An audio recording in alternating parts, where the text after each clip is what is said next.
A very good morning to you. Welcome to the West Ham Voice on a Sunday morning. I hope you're all enjoying the international break and you've had your fill of international football. There is another game to come for each nation, which I'm sure we're all excited about, aren't we? And then back to boring old domestic league this coming weekend. What am I going to talk about this morning? Well, I'm going to be looking at our striker situation and who should be leading the front line for West Ham United. If you're new to the channel, please do become a subscriber. It costs nothing to subscribe and the content is always free. If you're new to the channel or if you're an existing subscriber and you're enjoying the content, please do hit that like button as well. So, whilst the international break is on, or players getting ready for the international break, we're all aware that Danny Ings grabbed a hat trick against Dagenham and Redbridge last week in a behind closed doors friendly. And one may argue, or one may ask the question, does this mean that Danny Ings might be the player that should be leading the line coming up over the next few games in the Premier League?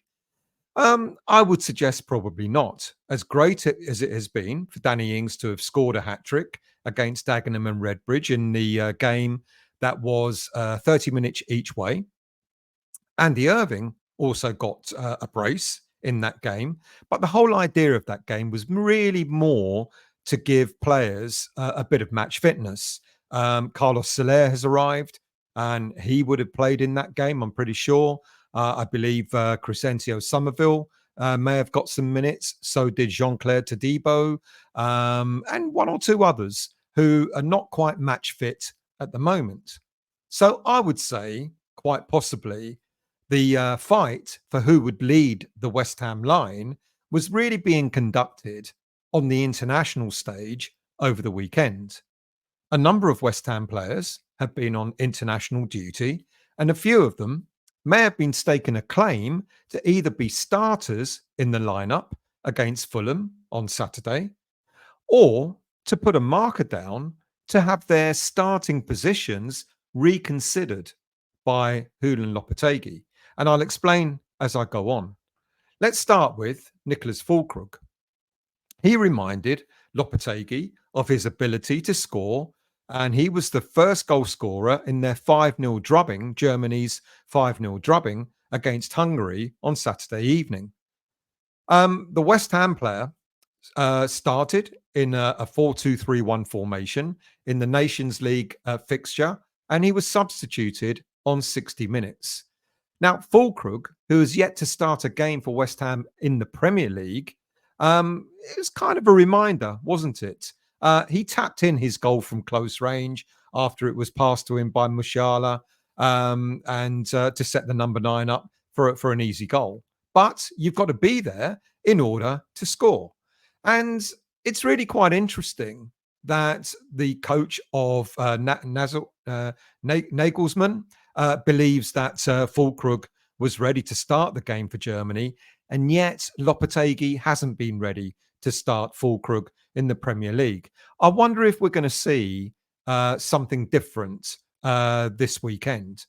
And look, with his performances, with the performance that he put in for Germany, that's clearly going to put pressure on Lopetegui to really consider starting Fullkrug ahead of Mikel Antonio when the Premier League resumes. And what of Antonio? Well, he played the whole 90 minutes for Jamaica in the Nations League, CONCACAF Nations League. And following his most recent international performance, it feels as if Lopetegui now may have no other option but to bench the striker and put Fullkrug in his place in the very near future. Now, led by the management of Steve McLaren, Antonio was the focal point of most of Jamaica's attacks. And although he had 2 shots which were on target, he only had 26 touches of the ball and only managed to complete 33% of his dribbles during the 0-0 clash against Cuba. But Lopetegui's decision-making as to who should be the front man for West Ham United, shouldn't just be based on one poor international performance. We've only got to look at the form of both Antonio and Fullkrug last season to easily find the answer as to which of the two are most in form. Last season, for example, Antonio was one of the worst seasons for Antonio in terms of return. Granted, injuries need to be taken into account, but he only scored 7 goals and had 2 assists in 32 appearances in all competitions, of which 6 of those goals were in the Premier League. He missed 17 games because of a knee injury. Fullkrug, on the other hand, in 46 appearances, which included Champions League, etc., he managed to bag 15 goals and he created 10 assists across all the competitions for Borussia Dortmund. Plus, on top of that, he scored another goal for Werder Bremen before he actually made his move to Dortmund. Now, while there is still plenty of time left in the season for Fullkrug to make his mark and be involved in the starting lineup for West Ham, it kind of feels as if now is the perfect opportunity for the German to show Lopetegui that he actually deserves to start over Antonio against Fulham this coming Saturday. However, there is yet another player who might be a contender to start up front this weekend, and that, of course, is Jarrod Bowen. Now, despite just getting 6 minutes of normal time, plus a further 5 minutes of added time as a late sub for England under Lee Carsley on Saturday, Bowen demonstrated just how effective he could be in a striker's role, where he made the Republic of Ireland keeper Kelleher pull off 2 very decent saves. Now, I know we always talk about not wanting to have square pegs in round holes, but Bowen continues to demonstrate that perhaps he is the exception to that rule, and he can be just as effective in a striker role as he's proven many times over in the time that he's been at West Ham, and maybe become a better striker than he is a right-sided attacking player. Now, in those 5 minutes, like I said, or 6 minutes, like I said, he made a bigger contribution than Harry Kane did in the preceding 84 minutes. Kane was merely a bystander in the game. He struggled for touches, but fair play to him. You know, it was his deflected shot which fell into the path of Declan Rice for England's first goal of the evening. Now, Lopetegui really needs to consider whether to start Fullkrug or Bowen this Saturday. Have I said that before? But that's not the only decision that Lopetegui really needs to make. There is, of course, another conundrum, not just the striker position, but the other conundrum is how to fit in all the players available to him. And the biggest debate, or the next biggest debate of the moment, is seeing Mohamed Kudus continually be used on the left side of attack. Now, I've said this before, and I do stick to this. My belief is that whilst Crescencio Somerville is getting back to being fully match fit, as well as reacclimatizing to the Premier League, Kudus might continue to start on the left side, maybe for the foreseeable future. But I do believe he will eventually be moved across to the right side of attack, or maybe even in the center of attack, like the number 10, just behind the striker. Now, if Kudus finally starts playing on the right, then I can see most definitely Lopetegui will opt to play Jarrod Bowen as his striker. If Kudus plays as a number 10, then Bowen will probably remain in his place on the right side, with Somerville maybe being deployed on the left. And then we'll see someone like Fullkrug playing up front. And that means someone's going to have to make way. If Kudus plays in the middle, then another player is going to have to make way. And that could be Niclas Paqueta. And I'll come on to Niclas Paqueta in a moment.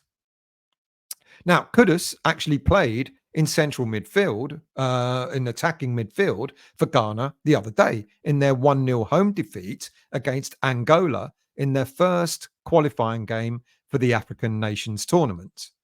Now, the critics gave Kudus a rating of 6 out of 10 for his performance.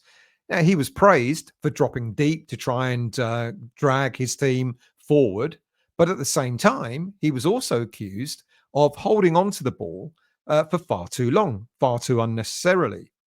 And it was suggested that he is not replicating the form that he has for West Ham in the national team. Now, many are suggesting that there's another reason why Kudus struggles with the national team, and it's because people are saying it's the lack of protection that he's getting from officials. Referees in the African nations are regarded as being as a little bit more lenient, but many would argue that an attacking player like Mohamed Kudus needs a level of protection from the referees in order to shine. Now, I know what you're going to say. Well, a decent player shouldn't need protection, etc., etc. But you've only got to look at this photo of Mohamed Kudus in action against Angola, where he literally had his shirt ripped off his back as the opposition kept targeting him throughout the whole game. You want to go and see the highlights of the game. It's quite intriguing because it showed Kudus was constantly being roughed up, constantly being fouled, constantly being dragged down when trying to build an attack.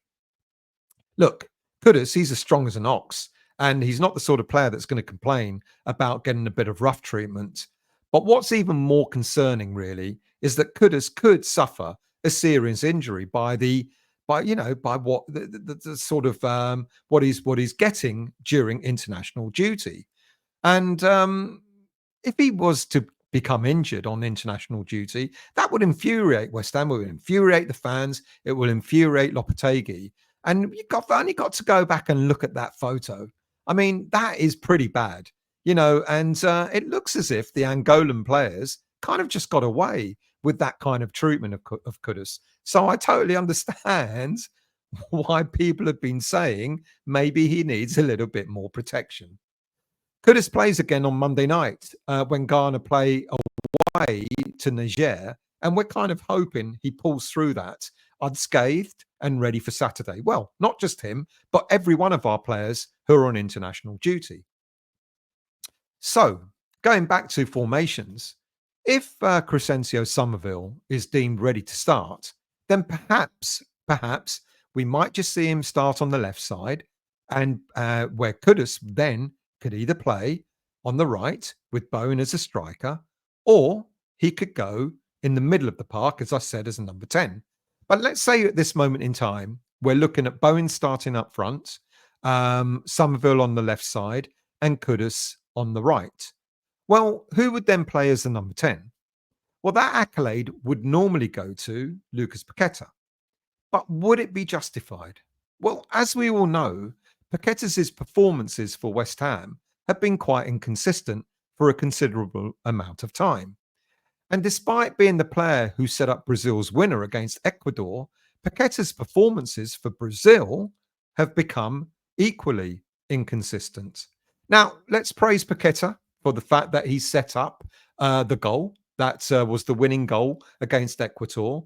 But to be honest, the pass that he made to Rodrigo was not some kind of superb defense splitting pass. He merely passed it a few yards forward to Rodrigo, who then controlled the ball and smashed it into the net from something like 25 yards out. Up until that game, Brazil had come off the back of 3 consecutive defeats. So a bit of magic was just what they needed, to be honest. But it wasn't magic that came from Paqueta. It was magic that Rodrigo created it for himself. The West Ham midfielder wasted possession far too cheaply on many occasions, and he was dispossessed by the opposition on numerous times after dawdling on the ball for far too long.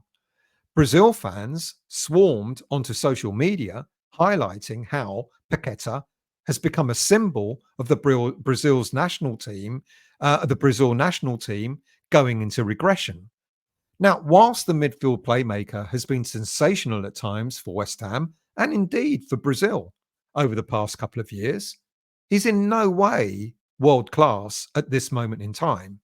Perhaps the whole issue of the betting allegations really are taking its toll, and there's no way of knowing how Paqueta might react if he is dropped from the West Ham team. Now, I know when the allegations first came out, he was dropped from the Brazil team and he took that quite well. But as soon as Brazil had a new coach, he was brought back into the fold.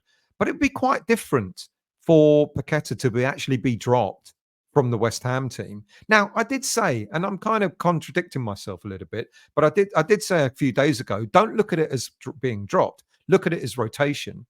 But I'm beginning to wonder about Paqueta and his because of his inconsistency, whether Lopetegui is looking at it in a slightly different way. The current Brazil side, I'm going to be really honest, is quite bland.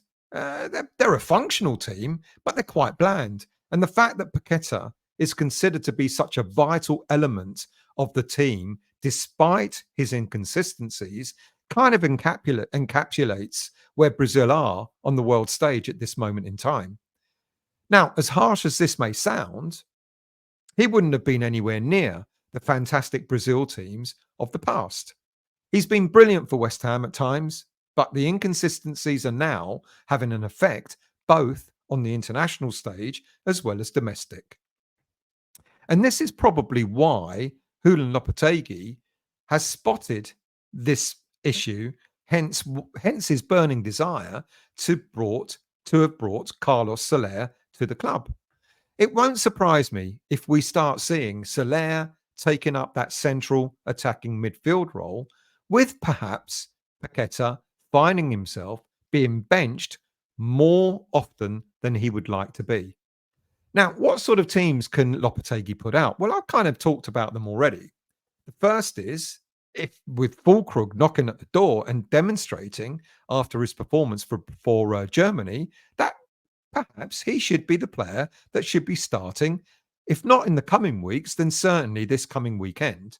And then that would mean, that you've got to put players in other positions. Now, I've got to be honest, Soler I put in there probably a little bit too early for him. So you could drop Soler and put Rodriguez in there, or you could even put Fulkrug, or you can even put Paqueta there alongside Alvarez. But if Fullkrug starts and if Somerville starts, if they're both ready to start, you may well see someone like Kudus in the middle and Bowen staying out on the right-hand side.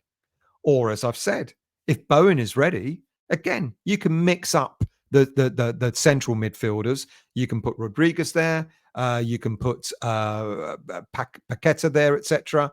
But once Soler is up and running and Somerville is up and running, then what about where Kudus plays? And that is where, when Soler is fully fit and match ready, I can then start seeing Kudus going out on the right, Soler as the number 10, Somerville on the left-hand side, and Bowen as the striker. What's good about the current squad that Lopetegui has available to him is, as I've said before, he can mix and match, he can change things around. But at this moment in time, the only player that is looking like, well, the only two players that are looking like they might need to look over their shoulders a little bit more are Paqueta and Mikel Antonio. Like I said, if you've enjoyed the content, please do hit the like button. Please become a subscriber, and I'll be back again very soon. Thank you for watching and have a good rest of the weekend.